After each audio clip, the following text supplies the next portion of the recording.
तेव्हा या सर्वांच्या बरोबरीने मला संघटना बांधता आली.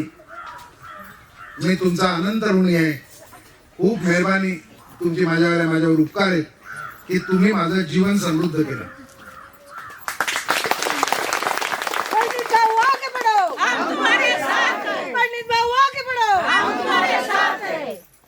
शेवंती संघटनेने आपण पाहिलं असेल तर जात पाहिली नाही. शेवंतीची जात नाही पाहिली, पार्वतीची जात नाही पाहिली. पार्वतीची जमीन तिच्याच आगरी समाजाच्या माणसाने लुबाडली होती. ती मिळवून द्यायला संघटनेचे कातकरी पण पुढे आले, वारली पण पुढे आले, सगळे पुढे आले आणि पार्वतीबाईची जमीन मिळवून दिली. शेवंती पासारी ताईच्या आणि माझ्या बरोबरीने खांद्याला खांदा लावून लढणारे लोक, या दोघी पार्वती आणि शेवंती जीवावर उदार होऊन संघटनेकरता लढल्या. गुरुदेव सिद्धपीठ आश्रमाच्या भिंतीवरून उड्या मारल्या, ते भाले त्यांच्या मांडीमध्ये घुसले, तरी सुद्धा संघटनेचा जय जयकार, संघटनेचा जिंदाबाद सोडला नाही. आणि 40 वर्षापूर्वी संघटना बांधायला या सर्वांनी, लक्ष्मीचा बुधाजी पण मला आठवतो, त्याच्या इतका उंच माणूसच मी बघितला नाही आजपर्यंत. उंचच्या उंच ताडामाळासारखा बुधाजी होता. रघु तुम्ही असा दिसतो त्याच्यावर जाऊ नका. गोपाळ तो 2 वेळा वारी करून परत आलेला आहे. रघु, गोपाळ हे दोघेही वेड्यासारखे गावागावामध्ये, पाडीवाडीमध्ये आपल्या लोकांना संघटित करत, कातकरीला संघटित करत, सावळाराम सगळे माझ्या बरोबर खांद्याला खांदा लावून मी हजारो पावलं यांच्या बरोबर चाललोय. सीता, रुपेश, अशोक, तुम्हाला राजेश, की या सर्वांच्या बरोबरीने चालत मी संघटना शिकलो. खंबाळ्याहून शिरगाव, शिरगावहून तुळशी, झावरोली असं करत पडगा हा सगळा भाग आपण चालत केलेला आहे. आणि डोल्याचा मंगळ्या राघोदळवी मला अजून आठवतो.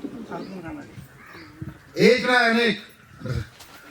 मी तुम्हाला मनापासून धन्यवाद देईन की तुम्ही पायाचे दगड आहात संघटनेच्या.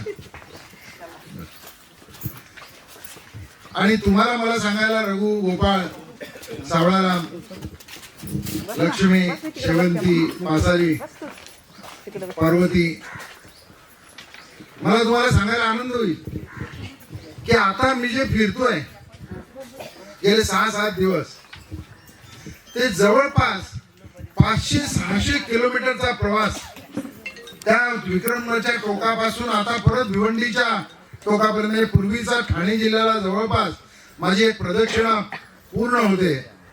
या सर्वकडे वाडीमध्ये, कातकरी वाडीमध्ये, ठाकूर वाडीमध्ये, आपल्या वारली वस्तीमध्ये, सर्वकडे संघटनाचा ही पालखी जी आज इथे मी सुद्धा खांद्यावर घेतली, तुम्ही घेऊन फिरतात, ही पालखी खांद्यावर घेऊन 1 लाख लोक जवळपास आपले हे या पट्ट्यामध्ये चालताना मी पाहिले.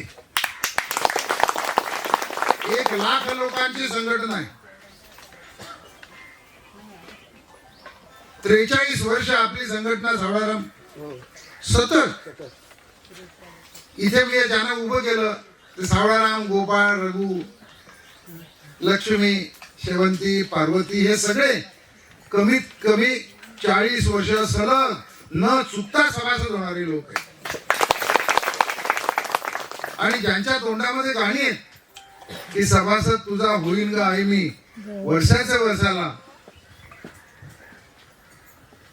कशासाठी सभासद होईल? तर मी एकटा राहिलो तर माझ्याकडे ताकद नाही. मला गडी करतील, लग्नाचे गडी केले, इथे आपल्याकडे लग्नाचे गडी होते सगळे, कारण सगळा सुटा सुटा होता. बाप गडी,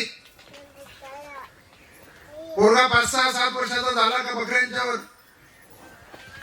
थोडा मोठा झाला का डोंगरांच्यावर, त्याच्यापेक्षा थोडा मोठा झाला का नांगरावर, त्याच्यापेक्षा मोठा झाला का पाटलांनी बास्ता बांधून द्यायचा आणि मग लग्नाचा घडी व्हायचा आणि मग ते चक्र परत वर्षानुवर्ष चालत राहायचं.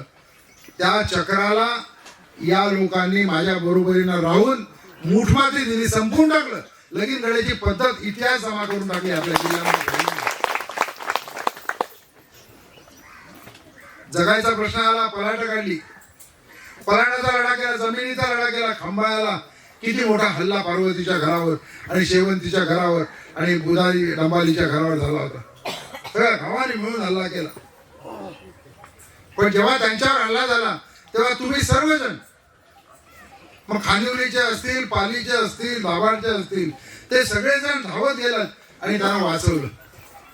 ती संघटना गेली 42-43 वर्ष अखंडपणे आपण सुरू ठेवलेली आहे. कारण त्याच्यामध्ये जी ताकद आहे आपली, जी शक्ती आहे, ज्याचं दुर्गेचं रूप आहे, शक्ती आहे, ही जी ताकद आहे, एकी आहे, त्याच्यामध्ये आपले विठ्ठल रखुमाई आपण बसवले. मी जे फिरतोय आता ते त्या विठ्ठल रखुमाईचं तुमचं दर्शन घेत फिरतोय. असं म्हणतात की मरायच्या आधी एकदा काशीला जाऊन यावं. तेव्हा मी त्या अर्थाने माझी तीर्थयात्रा करतोय की एकदा डोळे भरून ही संघटना बघून घ्यावी की ज्याला 43 वर्ष आपण खत पाणी घातलं ती कशी आहे. आणि मला आज आनंद आहे की खूप समर्थ हातामध्ये आपण संघटना देतो. या ठिकाणी उपस्थित असलेले असंख्य कार्यकर्ते, रोहिणी पासून ते प्रतीक्षापासून, गुलाब पासून, चंद्रापासून, तुम्ही बसलेले सगळे, गुरुनाथ, तानाजी, कितीतरी, गणपत, तो गुरुनाथ, तुम्ही सर्वजण मिळून ही पालखी संघटनेची खांद्यावर घेऊन पुढे जायला निघालात.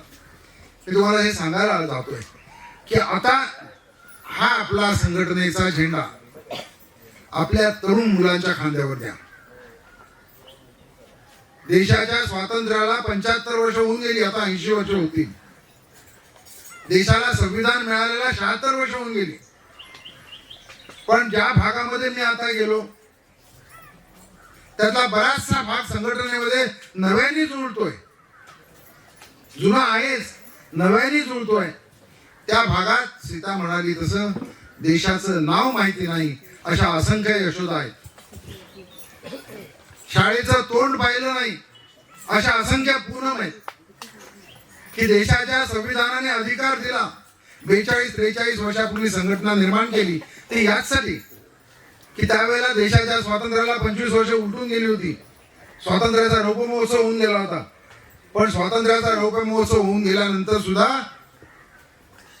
कवी मंगेश पाडगावकरांना हे घ्यावं लागलं होतं. त्यावेळेला 25 वर्ष झाल्यानंतर आज 75 वर्ष झाली. जर मंगेश पाडगावकर असते तर काय लिहिलं असतं याचा विचार करू आपण. त्याने लिहिलं होतं खामकर साहेब, जमा खर्च स्वातंत्र्याचा मांडणार केव्हा, जमा खर्च स्वातंत्र्याचा मांडणार केव्हा, जाब उंच प्रासादांचा. आता तर उंचच उंच, म्हणजे इतके उंच टॉवर आहेत की आपली नजर राहत नाही, नजर ठरत नाही. जाब उंच प्रासादांचा मागणार केव्हा. त्याने असं लिहिलं की घाम ओतून जो पिकवी मळे अमृताचे. जो अमृताचे मळे पिकवतो, घाम ओतून जो कष्टकरी आहे, दिवा झोपडीतून त्याच्या लागणार केव्हा. त्याच्या झोपडीत कधी दिवा लागेल हा प्रश्न त्यांनी 50 वर्षापूर्वी विचारला होता. तोच प्रश्न आजही विचारावा लागतो की जमा खर्च स्वातंत्र्याचा मांडणार केव्हा. बुलेट ट्रेन झाल्या, समृद्धी आली, बडोदा हायवे आले, पण कातकऱ्याचं झोपडं मात्र तसंच राहिलं. त्याच्या मुलांना शिक्षणाशिवाय राहिलं. अनेक कातकरींना अजूनही आधार कार्ड मिळालं नाही, अनेक कातकरींना अजून रेशन कार्ड मिळालं नाही, अनेक कातकऱ्यांची मुलं शाळेशिवाय आहेत. स्वातंत्र्याचा जमा खर्च कधी मागायचा. मी जे फिरतोय ते हा जमा खर्च मागत फिरतोय. हा जमा खर्च मी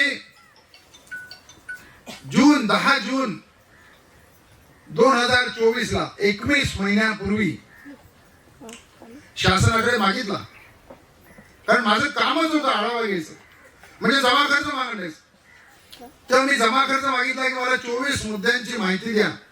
आणि मला आनंद आहे की आपल्याकडल्या प्रशासनाने 1 महिन्यात माझी अपेक्षा होती, पण 2 महिन्यामध्ये जुलै 24ला सर्व माहिती जमा केली आणि ती एकत्रितपणे केली. आज त्याचा प्रकाशझोत व्हिडिओ साहेब आपल्या समोर आहे की जमा खर्च कशाच्या आधारावर मांडायचा बघायचा, तर याच्या आधारावर बघूया. काय विचारलं मी जमा खर्चामध्ये, की कुणाला काय दिलं ते सांगू नका. मला नेहमी सक्सेस स्टोरी सांगितलं जायच्या टिपणामध्ये की आम्ही हे केलं, आम्ही ते केलं, आम्ही ते केलं. हे मी 4 वर्ष प्रशासनाचं ऐकून घेतलं. तुमच्या बरोबरीने प्रशासनाच्या बरोबरीने आढावा घेतला 4 वर्ष. मग तेच विभाग, तेच टिपणं आणि तेच प्रश्न असं 4 वर्ष मी केलं. आणि मला असं लक्षात आलं की माझी 4 वर्ष वाया गेली.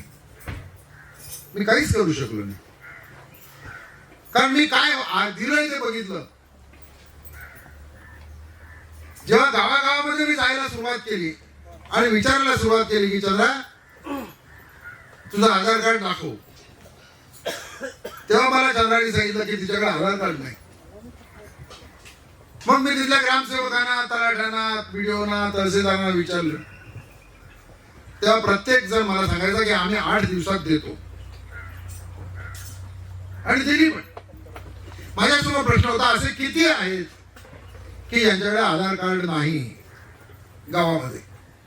आणि तुम्हाला मला सांगायचं आहे, संघटनेच्या सर्वांना, आशा, प्रदीप, तानाजी, विश्वनाथ, प्रतीक्षा, रोहिणी, सर्वांना तुम्हाला की आज प्रत्येक गावाची माहिती पंचायत समितीमध्ये उपलब्ध आहे. बरोबर आहे? प्रत्येक गावची माहिती आहे. मी इथे सांगायला आलो बीडीओ साहेबांना की आपल्याला ते काम पूर्ण करायचं आहे. आणि मी सांगायला आलो आशाला पण, प्रदीपला पण, तानाजीला पण, सागरला पण, विश्वनाथला पण, प्रतीक्षाला पण, वैशालीला सुद्धा, कल्पनाला सुद्धा, गुलाबला सुद्धा. काय की फक्त सरकारकडे बोटं दाखवून चालणार नाही. लोकांना जर आपण संघटित केलेलं आहे तर आधार कार्ड न मिळणारे जे लोक आहेत त्याला आपण सुद्धा जबाबदार आहोत असं समजायचं आणि आपण आधार कार्ड काढून देण्याकरता पुढे यायचं आणि प्रशासनाकडून ते काम करवून घ्यायचं. त्यासाठी ही संघटना आहे. नाही संघटनेची गरज आहे. संघटना कशाकरता मी सांगतोय लोकांनी संघटित व्हा, कारण या देशाच्या संविधानाने, या देशामध्ये जो जन्माला आला त्या प्रत्येकाला सर्वात महत्वाचा अधिकार दिला, तो म्हणजे जगण्याचा अधिकार, अनुच्छेद 21. पण हा जगण्याचा अधिकार कसा, तर कुत्र्या मांजरासारखा जगायचा नाही, ताठ मानेने जगायचा अधिकार. म्हणून त्याला सर्वोच्च न्यायालयाने सांगितलं सन्मानाने जगायचा अधिकार हा प्रत्येकाला मिळाला. तो काही देशातल्या फक्त मुठभरांना नाही मिळाला, तो फक्त हिंदूंना नाही मिळाला, तो फक्त मुसलमानांना नाही मिळाला, तो फक्त ख्रिश्चनांना नाही मिळाला.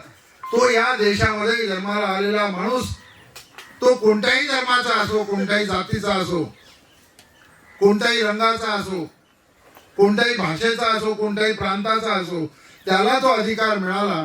तो सन्मानाने जगायचा अधिकार. आणि सन्मानाने जगायचं असेल तर प्रत्येकाला अन्न पाहिजे, म्हणून अन्नाचा अधिकार मिळाला. म्हात्रे साहेबांना माझी विनंती आहे की आज आपण तो जो आढावा आहे, तो आढावा या ठिकाणी नुसतं पाहणार आहोत, तो आढावा घेणार नाही आपण, ते पाहणार आहोत. आणि आपल्या तहसीलदारांना आणि बीडीओ साहेबांना विनंती करणार आहोत की तुम्ही आपले मंडल निरीक्षक आणि आपले विस्तार अधिकारी यांच्या मार्फत गावागावामध्ये प्रत्येकाचा 21 महिन्यापूर्वी जी परिस्थिती होती त्याची परिस्थिती आज काय आहे त्याचा आढावा घ्या. माझ्या वतीने तुम्ही हे काम करा, कारण सर्वकडे प्रत्येक गावात मला जाता येणार नाही. मी तुम्हाला फक्त सांगतोय कसं करा. तर या ठिकाणी समजा 93 लोकांना खानिवलीमध्ये आधार कार्ड नव्हती. 93 लोकांना. केव्हा 21 महिन्यापूर्वी 93 लोकांना आधार कार्ड नव्हती याची यादी आहे ग्रामपंचायतीकडे. कारण की बीडीओ ऑफिस मध्ये आहे, पंचायत समितीमध्ये आहे, याचा अर्थ ती ग्रामपंचायतनीच तयार केलेली आहे ना, ग्रामपंचायत मध्ये ती आकडेवारी आहे.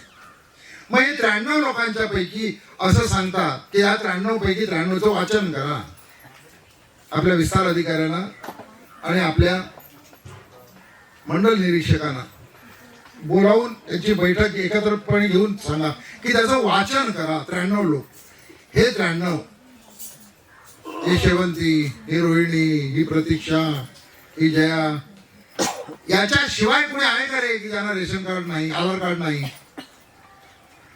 ती यादी पहिल्यांदा पूर्ण करून घ्या. कारण याचं क्रॉस चेकिंग झालेलं नाही.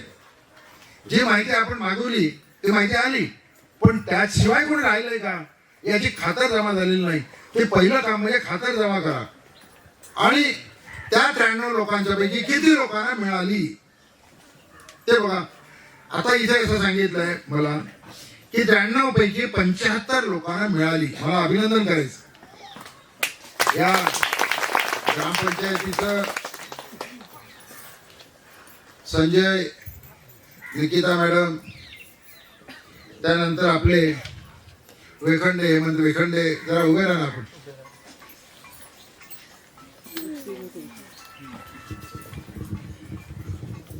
तुम्ही बघाल तर आता आम्ही जे 3 जण बसलो हे चित्र डोळ्यासमोर ठेवा. मी आहे मध्ये, एका बाजूला आहेत माझ्या मुख्यमंत्री पंतप्रधान गावच्या, याच गावच्या पंतप्रधान आहेत, याच गावच्या मुख्यमंत्री आहेत, याच गावच्या सरपंच आहेत, आणि माझ्या बाजूला बसलेत वेखंडे साहेबांचे साहेब, खामकर साहेब, बीडीओ साहेब, आणि मी आहे. म्हणा बरं, आम्ही भारताचे लोक, तुम्ही आहे.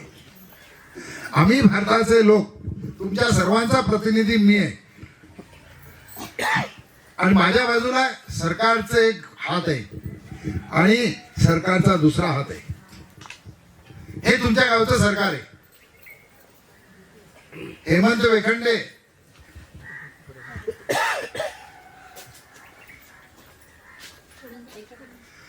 आणि निकिता मॅडम, हे मला तुम्हाला सर्व कार्यकर्त्यांना सांगायचं, कारण आपण इथे गावचे लोक नाही आहोत, सर्व सक्रिय कार्यकर्ते आहोत दोन्ही तालुक्यात.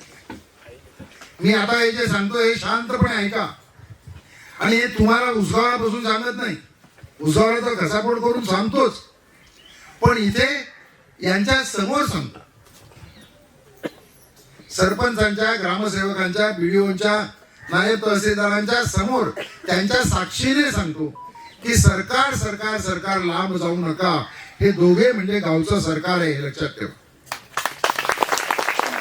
गावचे सरपंच म्हणजेच गावचे मुख्यमंत्री, म्हणजेच गावचे पंतप्रधान, ज्यांना निवडून दिलेलं आहे.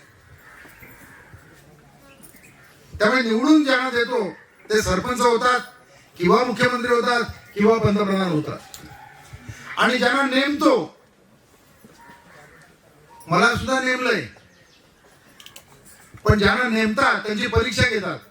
माझी काय घेतली की तू 40 वर्षात काय केलं असं बघितलं आणि मग मला नेमलं. मला नेमलंय सरकारने, मी निवडून नाही आलो. मला मंत्र्याचा दर्जा आहे, पण मी निवडून आलेला आमदार नाही. मी जेव्हा आमदार होतो तेव्हा मंत्री नव्हतो, आणि जेव्हा मंत्री आहे तेव्हा आमदार नाही. तेव्हा मला नेमलंय. जसं यांना नेमलंय, वेखंडे साहेबांना नेमलंय, नियुक्ती केली आहे, त्यांचं ट्रेनिंग झालंय. कुठे कोसबाडला झालं गो बघा, त्यांचं कोसबाडला ट्रेनिंग झालंय, त्यांची परीक्षा घेतली गेली आहे. परीक्षा घेतली तुमची, जी परीक्षा घेतली गेली आणि मग त्यांना सेवेमध्ये नेमलो. आपली परीक्षा झाली का? आपलं शिक्षण विचारलं का? नाही. पण आपल्या लोकांनी निवडून दिलं. यांना लोक निवडून देत नाही, ज्यांना नेमलं जातं. हे दोन मिळून सरकार आहे. जसं गावचे सरपंच तसे राज्याचे मुख्यमंत्री, त्यांना मदत करायला मुख्य सचिव, म्हणजे गावचे मुख्य सचिव वेखंडे साहेब आहे. गावचे कॅबिनेट सचिव, कॅबिनेट सेक्रेटरी हे वेखंडे साहेब आहेत. गावचं सरकार तुमच्या डोळ्यासमोर उभं आहे. तुम्हाला कळलं का नाही?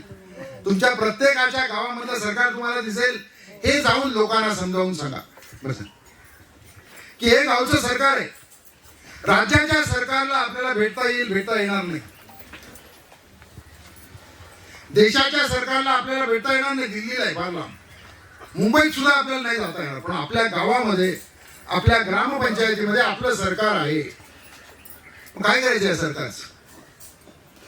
हे सरकार कशासाठी नेमलं? तर भारताच्या संविधानामध्ये पहिल्या पानावर इथे लिहिलंय, हे पहिलं पान आहे. या पहिल्या पानावर पहिलं वाक्य काय? कोण सांगेल मला? सांग, प्रतीक्षा रोहिणी सांगा. पहिल्या पानावर पहिलं वाक्य काय आहे? मोठ्याने सांगा, मोठ्याने सांगा. शाबास. अजून मोठ्याने सांगा. आम्ही भारताचे लोक. आम्ही सर्व, ज्याच्यामध्ये सरपंच पण आले, ग्रामसेवक पण आले, बीडीओ पण आले, मी पण आलो, तुम्ही पण आलात, प्रत्येक जण आला. आपण सर्व भारताचे लोक, सर्व मिळून या देशाचे मालक आहोत. तो पहिला शब्द आहे, पहिला वाक्य. आणि आपण आपल्यासाठी संविधान बनवलं, आपल्यासाठी राज्यघटना बनवली. आपण बनवली, कोणत्या देवानं नाही बनवली, रामानं नाही बनवली, कृष्णाने नाही बनवली, येशूने नाही बनवली, अल्लाने नाही बनवली. आपण बनवली. कविता, आपण बनवली आणि आपल्यासाठी समर्पित केली. आपल्यासाठी आपण सरकार निर्माण केलं. कोणी निर्माण केलंय सरकार? सरपंच कोणी निर्माण केले? आपण निर्माण केले. ग्रामसेवक कोणी निर्माण केले? आपण निर्माण केले. मुख्यमंत्री कोणी निर्माण केले? आपण निर्माण केले. आपण मतं देतो आणि सरपंच निवडून येतो. आपण मतं देतो, आमदार निवडून येतो, त्यातून मुख्यमंत्री बनतो. आपण निवडून देतो, त्यातून खासदार निवडून येतो, पंतप्रधान बनतो. या देशाचा मालक माझ्या समोर बसलेला प्रत्येक जण आहे. आपण सरकार निर्माण केलं आणि त्या सरकारवर संविधानाने जबाबदारी टाकली, राज्य नावाची. ते राज्य काय आहे? राज्य म्हणजे महाराष्ट्र राज्य, गुजरात राज्य नाही. जे शिकले त्यांना कळेल, जे नाही शिकले त्यांनाही कळेल की देशामध्ये पंतप्रधान कार्यकारी प्रमुख आहेत. तर त्यांना जाब विचारण्याकरता फक्त त्यांच्या मतावर ते आले, झाले पंतप्रधान, आता त्यांना कोणी विचारणार नाही अशी परिस्थिती नाही. त्यांना विचारण्याकरता देशामध्ये लोकसभा तयार झाली. लोकसभा आणि पंतप्रधान आणि कॅबिनेट सेक्रेटरी याचा अर्थ राज्य, पंतप्रधान आणि कॅबिनेट सचिव याचा अर्थ सरकार. राज्यामध्ये मुख्यमंत्री आणि मुख्य सचिव आणि त्यांना जाब कोण विचारणार? देशामध्ये लोकसभा, राज्यामध्ये कोण?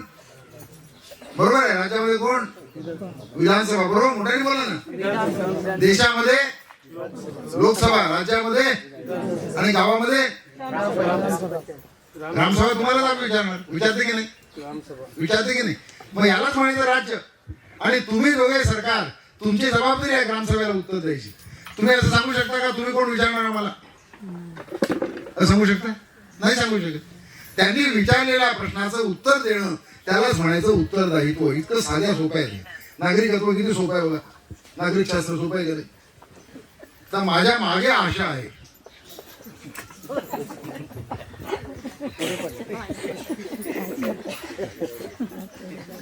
आणि माझी ती आशा आहे की तिच्यासारख्या मुलींनी पुढे यावं आणि हे जे मी आता सांगतोय हे पुढच्या पिढीकडे द्यावं.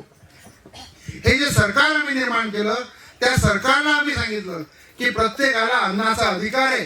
तेव्हा प्रत्येकाला रेशन कार्ड मिळते का? हे बघा, फेब्रुवारी 24 मध्ये सरपंच मॅडम, ग्रामपंचायत अधिकारी सर, आपल्याला शासनाचा GR आलाय, तो काढून बघा. आणि व्हिडिओ साहेबांना मी सांगेन तो परत एकदा सर्व ग्रामसेवकांना आणि सरपंचांना पाठवा की सरकार म्हणून आपली जबाबदारी काय आहे, आपलं उत्तरदायित्व काय आहे, आपली कर्तव्य काय ती त्याच्यामध्ये नेमली आहेत. त्याच्यामध्ये लोकांना असं गृहीत धरलेलं आहे. आणि याकरता मी 2 वर्ष झगडलोय सरकारची. सहज नाही आलं ते. की लोकांच्या वतीने लोकांना कळेल का की मला आधार कार्ड नाही, तुम्ही काय करायचं? जो शाळेत गेला नाही, जो बयानं घेतो, जो वीटभट्टीवरून इथे तिथे तिथे तिथे जातो, जो 12 वर्षाच्या 13 वर्षाच्या मुलींना आपल्या विकतो, 500 रुपयाला जो आपल्या मुलांना विकतो, त्या माणसाला हे कळेल का की त्याने आधार कार्ड कसं काढायचं? त्याला कळेल का की रेशन कार्ड कसं मिळवायचं? पुढे जाणार तो. मग त्याच्या वतीने जबाबदारी आपल्यावर टाकली आहे वेखंडे साहेब की त्याच्या वतीने आपण अर्ज करायचा आणि आधार कार्ड मिळवून द्यायचं. त्याच्या वतीने आपण सरकार म्हणून आपण अर्ज करायचा आणि रेशन कार्ड मिळवून द्यायचं. रेशनचा दुकानदार 35 किलो धान्य देतो का नाही हे आपण बघायचं, कारण त्याला अन्नाचा अधिकार दिलाय. जर 35 किलोच्या ऐवजी 30 किलो पण धान्य देत असेल तर पुरवठा निरीक्षकांच्या लक्षात आणून देऊन त्या दुकानदारावर कारवाई करायची, त्यासाठी आपल्याला अधिकार दिला. आपल्याला हे सर्व पाहायचंय की सॅम आणि मॅम मुलं, कुपोषित मुलं आपल्या गावात आहेत का, हे सगळं बघायचं का. वनपट्टे कोणाचे आहेत, कुणाचे वनपट्टे अजून भरायचं बाकी आहे, कुणाचे वन दावे वन हक्क समितीकडे आहेत, कुणाचे वन हक्क दावे ग्रामसभेकडे आहेत, प्रांतांकडे गेलेत की नाही, प्रांतांची शिफारस जाऊन जिल्ह्याकडे ते गेलेत की नाही, हे सगळं बघायचं काम सरकार म्हणून या सर्वांनी आपल्या ग्रामपंचायतीवर टाकलेले आहे. आणि ते मी 2 वर्षापूर्वी ग्रामविकासचा GR आणून ग्रामविकास विभागाला दिलं. कारण नाही तर पूर्वी काय होतं, आधार कार्ड नाही तर तहसीलदारांनी कॅम्प लावायचे. काय मात्र साहेब, तहसीलदारांनी कॅम्प लावायचे. आणि नाही तर विचारलं कोणाला जायचं, तुम्ही आदिवासी निरीक्षकांना विचारणार का तुम्ही काय केलं. जेव्हा मी विचारलं आदिवासी निरीक्षकांना, आमच्या प्रकल्प अधिकाऱ्यांना, की तुमच्याकडे तालुक्यात लोक किती हो, तो 1 निरीक्षक. किती आहेत? 4 नाही, या भिवंडी तालुक्याला किती आहेत? एकच आहे. बघा, सगळ्या तालुक्याला एक. आदिवासी लोकसंख्या किती भिवंडी तालुक्याची?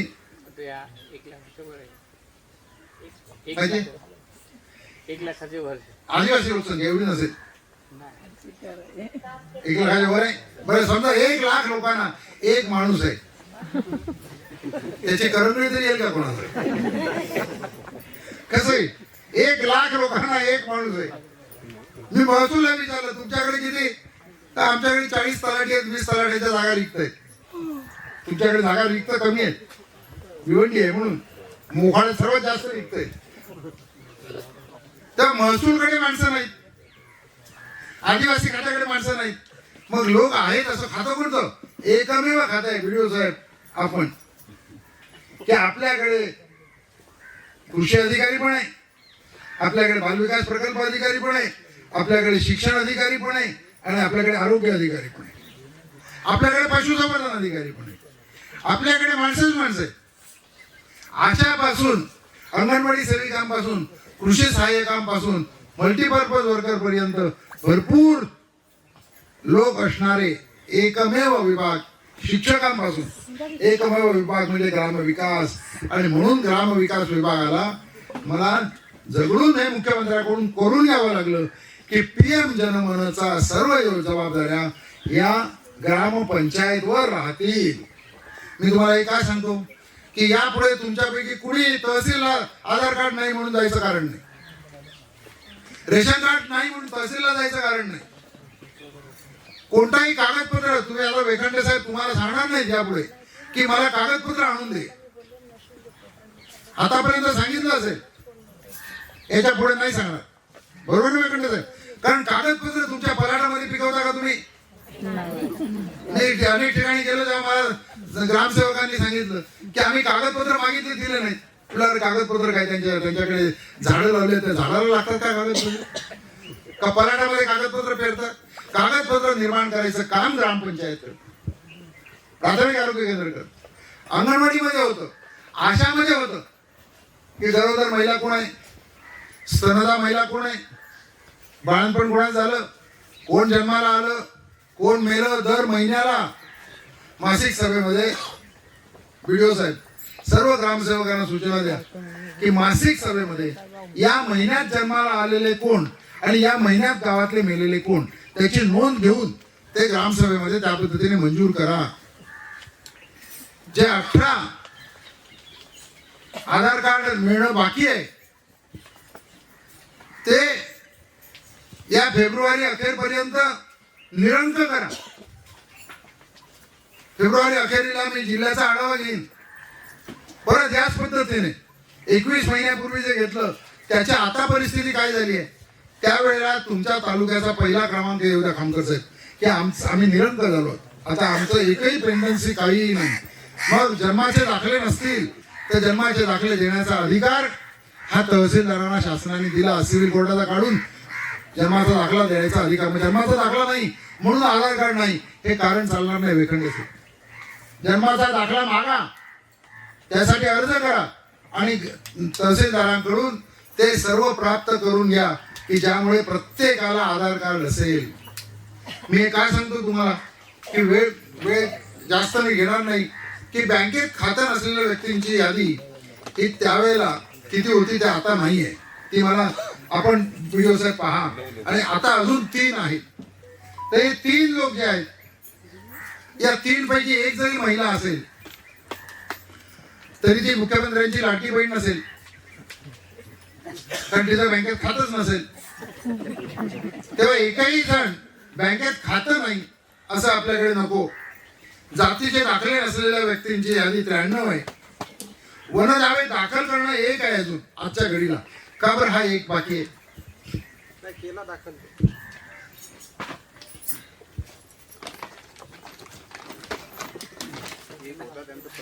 वन अधिकार गावठाण दावे बाकी 3 आहेत आणि वन दावे दाखल 1 आहे.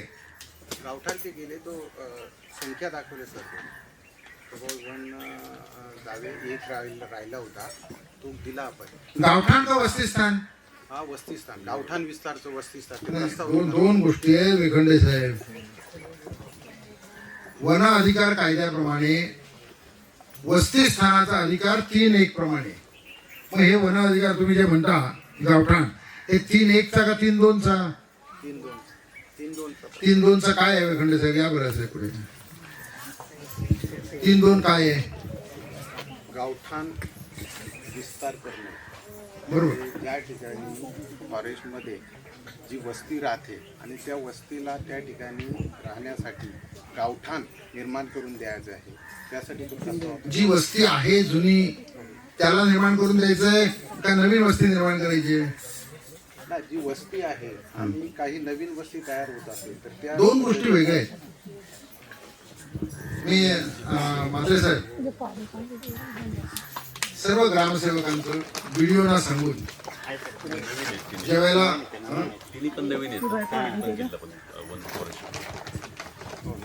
म्हणून 3-1 आणि 3-2 याची जरा तपशीलवार माहिती तुम्ही घ्या आणि ती त्यांना द्या की 3-1 म्हणजे काय आणि 3-2 म्हणजे काय. तुमच्यापैकी कोणाला सांगता येईल का 3-1 म्हणजे काय. हे कोण यांच्यापैकी कोणी येतं का बघून आपण काय तानाजी सांग 3-1 म्हणजे काय.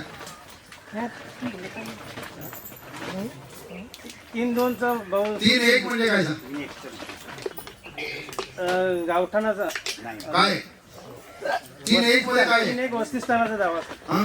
3-1 वस्तीस्थानासाठी आपण काय जुनी वस्ती असेल बरोबर सांगितलं. जुनी वस्ती असेल तर जंगल खात्याकडे अर्ज करायचा. कलम आहे 3-1. जुनी वस्ती आहे तर जंगल आहे आणि जंगलात जुनी घरं आहेत तर 3-1. आणि नवीन मागणी करायची आहे तर किती गुंठे मिळेल पटकन सांगा. लक्ष्मणबाई किती गुंठे मिळेल. 100 गुंठे. किती गुंठे. 2.5 हेक्टर. 2.5 एकर. 2.5 एकर म्हणजे 1 हेक्टर म्हणजे 100 गुंठे जागा ही नवीन गावठाणासाठी मिळेल जंगलमध्ये. त्याचा कलम कोणतं. त्याचा कलम कोणतं 3-2. तोंडपाठ करायला की 3-1 कधी करायचं आणि 3-2 कधी करायचंय. पण हे सर्व करून आपल्याला मूलभूत अधिकार मिळवून द्यायचा आहे की प्रत्येक जो राहील त्याला त्याला घराची जागा असेल.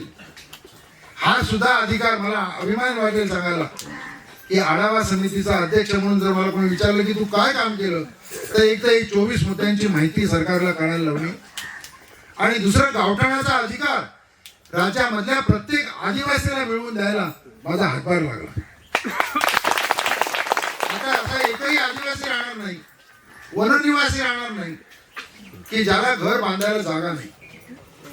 मी तुम्हा सर्वांना एवढीच विनंती करेन की सर्व कार्यकर्त्यांनी लक्षात घेऊ की सरकार काही निवडून येतं, काही नेमलं जातं. तुम्ही आणि मी, लोकांनी आपल्याला त्यांच्या हृदयात स्थान दिलेलं आहे. आपल्याला काही निवडून नाही दिलं, आपण निवडणुकीला उभे नाही राहिलो, आपल्याला काही कोणी नेमलं नाही. तुम्हाला कोणी सांगितलं नाही तू हे काम कर, मला कोणी सांगितलं नाही हे काम कर. मी हे जे काम करतो हे केलं नसतं तर मला कोणी विचारलं नसतं का नाही रे केलं तू हे. आपण स्वतःहून ठरवलंय की आपल्याला घरचं खाऊन लष्कराच्या भाकऱ्या बांधायच्या आहेत, लोकांची सेवा करायची आहे, लोकांना संघटित करायचंय, लोकांना न्याय मिळवून द्यायचा आहे. ते काम जर मी केलं नाही तर दुसरं कुणीही करणार नाही असं मला वाटतं. तुम्हालाही तसंच वाटतं का नाही? आपण केलं नाही तर दुसरं कोणी करील का, म्हणून आपण करायचं. आणि कधी करायचं? संध्याकाळी करायचं, उद्या करायचं, कधी करायचं? जर मी नाही करणार तर कोण करणार? आणि आता नाही करणार तर कधी करणार?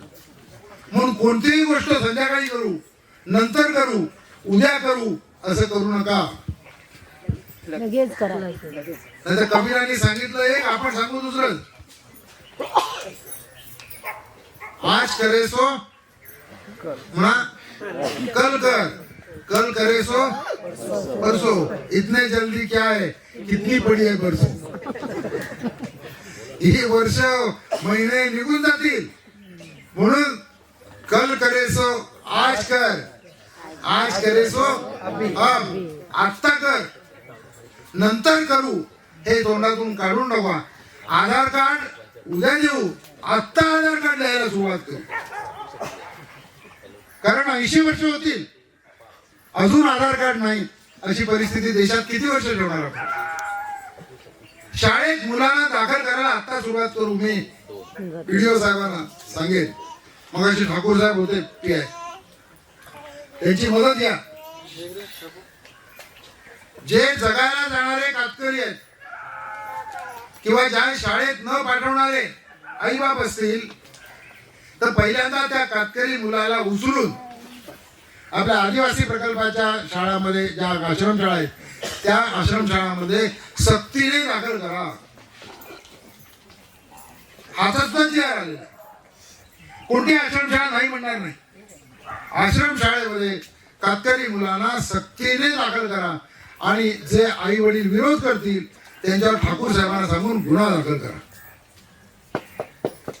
सक्ती आई बापांच्यावर आणि मोफत सरकारने द्यायचंय ती व्यवस्था आपल्याला निर्माण करायची आहे. म्हणून एका बाजूला सरकार आणि एका बाजूला संघटना असं घेऊन मी दिंडी घेऊन निघालो की आपण सर्व मिळून या देशाचा जो मालक आहे त्याची सेवा करू, त्याच्या डोळ्यातले अश्रू पुसू. तुम्हाला नेमलेलं आहे, मला नेमलेलं आहे, तुम्हाला निवडलेलं आहे आणि तुम्ही सर्व स्वेच्छेने आलेला आहात. आपण सर्व मिळून हा जो आपला पांडुरंग आहे त्या पांडुरंगाची सेवा करू, त्याच्या डोळ्यातले अश्रू पुसू, त्याची पूजा करू. मी स्वतः 43 वर्ष असं समजतो की मी एक वारकरी आहे. श्रमजीवीच्या दिंडीतला मी एक वारकरी आहे. माझं कर्तव्य आहे की मी पूजेमध्ये स्वतःला अर्पण केलं. मी काय अर्पण करू शकतो? आपण काय देतो? नारळ देतो, फळं देतो, पेढे देतो. नारळ काय आपण निर्माण करतो? पेढे आपण तयार करतो, फळं आपण तयार करतो, फुलं आपण तयार करतो. ज्याने ते निर्माण केलं त्यालाच ते देतो. त्याच्यापेक्षा तू स्वतःला अर्पण कर असा आपला पांडुरंग सांगतो की तुझा वेळ दे, तुला अर्पण कर, दुसरं काही देऊ नको. आणि ती पूजा आम्ही सर्वजण करतो, त्यामध्ये आपल्याला यश मिळावं आणि या देशात कुणीही उपाशी राहू नये, कुणीही वस्त्राशिवाय राहू नये, कुणीही घराशिवाय राहू नये, कुणीही शिक्षणाशिवाय राहू नये. प्रत्येकाला अन्न, वस्त्र, निवारा, सन्मान, चांगलं आरोग्य हे असेल असं स्वप्न या देशातल्या स्वातंत्र्यवीरांनी पाहिलेलं होतं, जे संविधानाच्या पहिल्या पानावर उतरवले की या देशामध्ये समता असेल.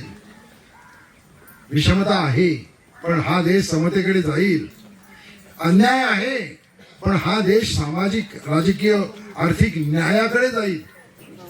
तेव्हा सामाजिक, आर्थिक, राजकीय न्याय, समता आणि बंधुता या देशामध्ये असेल, आज नाही असेल असं स्वप्न या देशासाठी जे फासावर गेले, या देशाच्या स्वातंत्र्यासाठी ज्यांनी छातीवर गोळ्या झेलल्या, या देशाच्या स्वातंत्र्यासाठी ज्यांनी तुरुंगवास भोगला, काळ्या पाण्याची शिक्षा भोगली, त्या हजारो स्वातंत्र्य सैनिकांचं हे स्वप्न होतं की देशामध्ये कुणीही उपाशी राहता कामा नये, कुणी वस्त्राशिवाय राहता कामा नये.